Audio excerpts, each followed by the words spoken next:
Magandang araw sa inyong lahat. Ang kwentong ibabahagi ko sa inyo ngayon ay hango sa tunay kong karanasan noong kabataan ko pa lamang. Tawagin mo na lamang po akong Nanet. Kasalukuyang naninirahan dito sa lugar ng Bulacan, kasama nga yung aking pamilya. Pero yung kwentong ibabahagi ko sa inyo ay nangyari po ito sa isang baryong nasasakupan ng Kabisayaan. Taong 1998 nang maganap ito. Nang mga panahong ito ay kasalukuyan pa akong nakatira sa syudad kasama nga yung mga magulang kong may kaya rin sa buhay. Noon nasa edad 16 pa lamang po ako noon at medyo bata pa talaga. Wala pa sa isipan ko yung mga makamundong bagay noon. Magkaganon pa man ay para sa mga magulang ko ay suwail na nga ako at pasaway. Hindi kasi ako yung paborito nila at nasa nakababata kong kapatid yung kanilang buong atensyon. Isang araw po noon, inibitahan nga ako ng kaklase ko na magtungo sa bahay nila dahil kaarawan daw nito. Bilang respeto at pakikisama sa kaklase ko, pinaunlakan ko nga yung imbitasyon nito. Tawagin pala natin siyang Vina.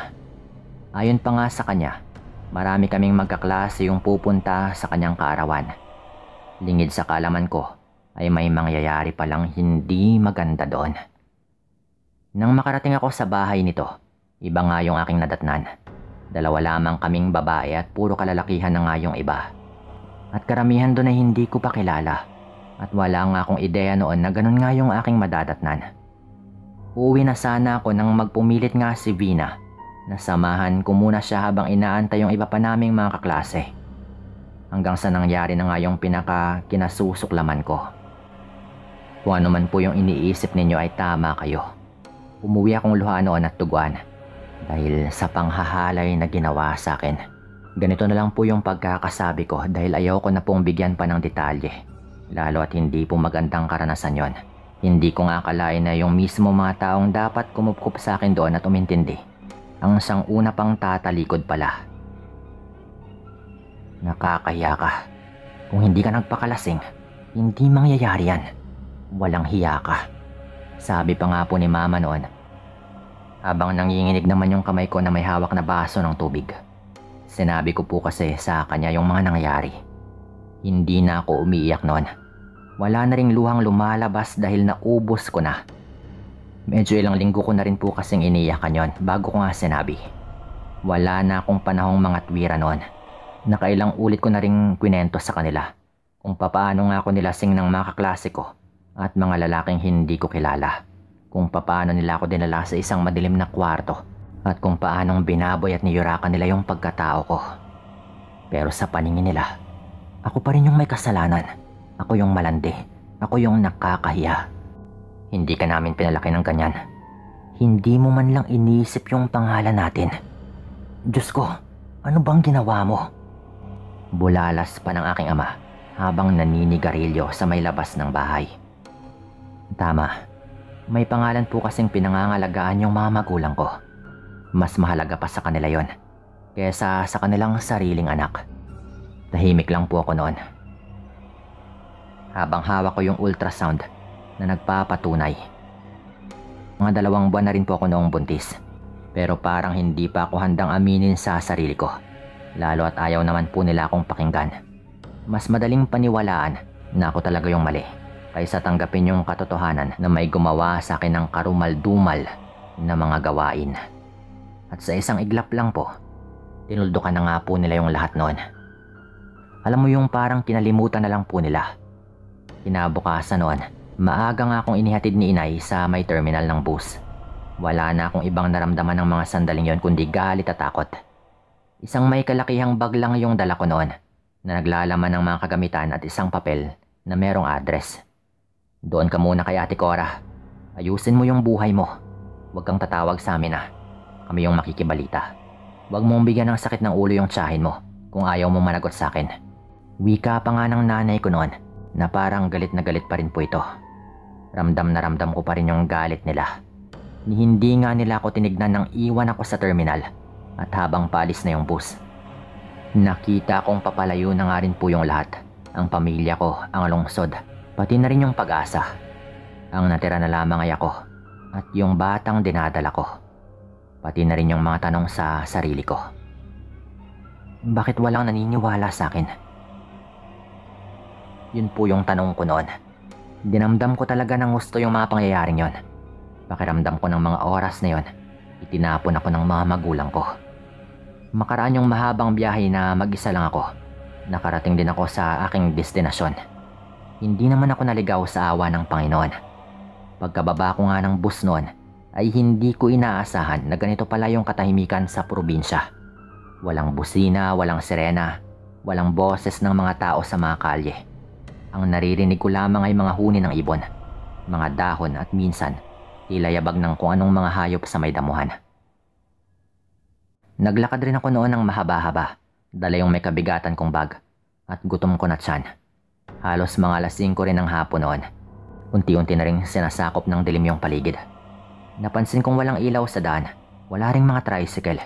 Minsan ay may mga dumaraan pero hindi tumitigil kahit pinaparahan ko. Para bang ayaw nila akong pansinin. Baka hindi lang talaga pampasahero. Hanggang sa narating ko nga yung lumang bahay sa may dulo ng kalsada. Siyempre nagtanong-tanong na rin po ako para makarating doon.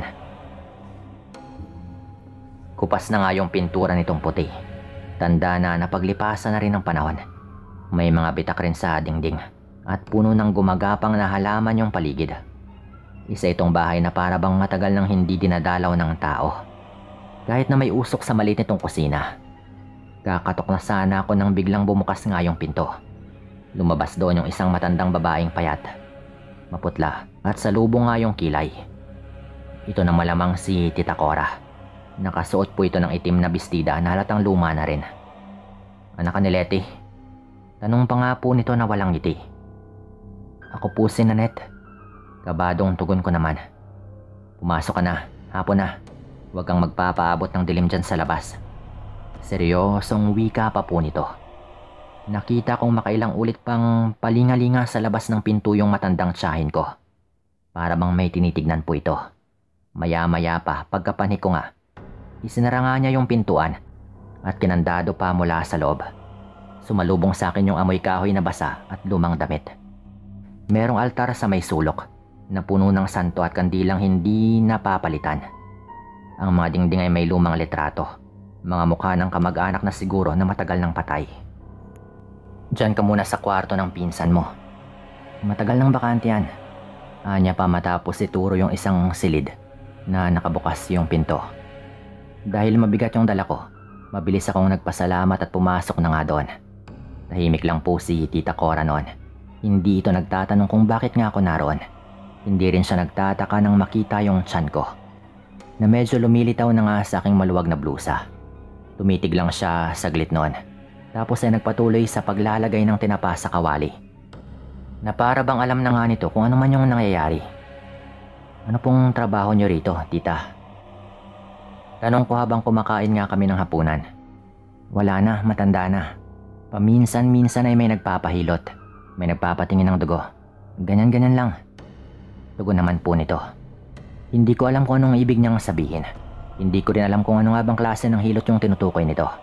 Basta yung alam ko lang, parang luma na nga yung lahat sa bahay na ito. Mga gamit, mga kasangkapan, pati na rin yung kilos ni tita. Wala ring radyo at wala rin pong TV.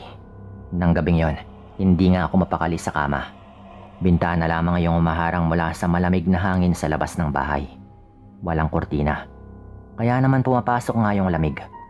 Pakiwari ko rin ay para bang may mga matang nakatingin. Naririnig ko pa yung huni ng mga kuliglig at palaka. Minsan naman nararamdaman kong tila ba may naglalakad sa may bubungan.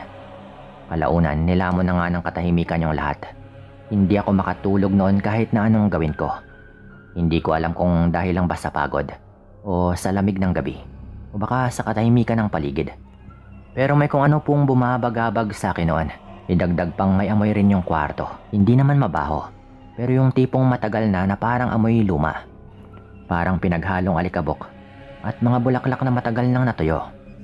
Dahil hindi nga ako makatulog, ay inabutan na nga ako ng pagkauhaw noon. Kaya naman lumabas nga ako para uminom ng tubig. Pagkarating ko sa may sala ay nabutan kong nakaupo si Tita Cora sa upuang ditumba. Nakaharap siya sa bintanang nakabukas ng malaki. Kaya't nakatalikod nga po ito sa akin. Umugoy nga po yun habang humihimig ng mabagal na awit na para bang nagpapatulog siya ng sanggol. Nakaramdam ako ng kilabot sa tagpong yon. kaya naman nakalimutan ko ng uminom. Bumalik nga ako agad sa kwarto. Sinara ko rin yung pinto pero wala itong kandado, kaya nilagay ko na lamang yung silya sa likod ng pinto, pangharang lang. Ewan ko ba kung bakit pero bigla nga akong nakaramdam na kailangan kong gawin yon. Sa kakaisip ko ay hindi ko nga namalayang nakatulog na rin pala ako. Kinabukasan ay normal naman yung lahat. Nasa bahay lang kami at hinahayaan na ako ni tita na magmukmok. Nang sumunod na gabi ay sobrang tahimik rin ang paligid. Bigla na lamang nawala yung makuliglig na naririnig ko noong nakaraan lang. Kahit yung paghinga ko ay parang ingay na. Hanggang sa bigla nga akong makarinig ng kakaibang tunog. Tunog ng pader na tila ba kinakalmot. Mula yon sa labas ng bahay. Hindi ko agad ginagalaw yung katawan ko. Baka kasi imahinasyon ko lang. Pero pagkatapos ng ilang segundo ay parang meron ulit. Mas naging malapit rin yung tunog. Mula na sa mismong bintana sa may tabi ko. Agaran nga akong napabalikwas ng tayo nang makita ko na tila ba parang may ulo ng tao na sumilip roon.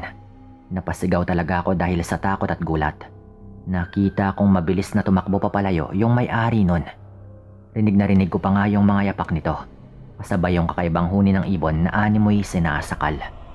Pagkasilip ko sa may bintana, bigla na lamang nawala yung kung ano mang nakita ko. Tumambad sa akin yung kakahuyan sa hindi kalayuan sa bahay. Sobrang bilis talaga ng tibok ng puso ko noon dahil sa takot. Huwag kang lalabas kahit na anong mangyari. Laking gulat ko naman nang biglang magsalita nga mula sa likuran ko si Tita Cora. Kasabay noon ay yung pagkirot ng tiyan ko. Doon ko unang naramdaman yung malakas na sipa mula sa loob. Ikaw po pala, Chang. Bulalas ko na lang noon. Hindi nga ito sumagot. At dire-diretso lamang na sinara yung bintana ng kwarto na aking kinaroroonan. May nilagay pa nga siya doon na isang bugkos ng bawang. At binudburan niya ng asin yung paligid. Matapos yon ay sinabihan niya akong magpahinga na. Kinabukasan nga po noon, tahimik yung lahat.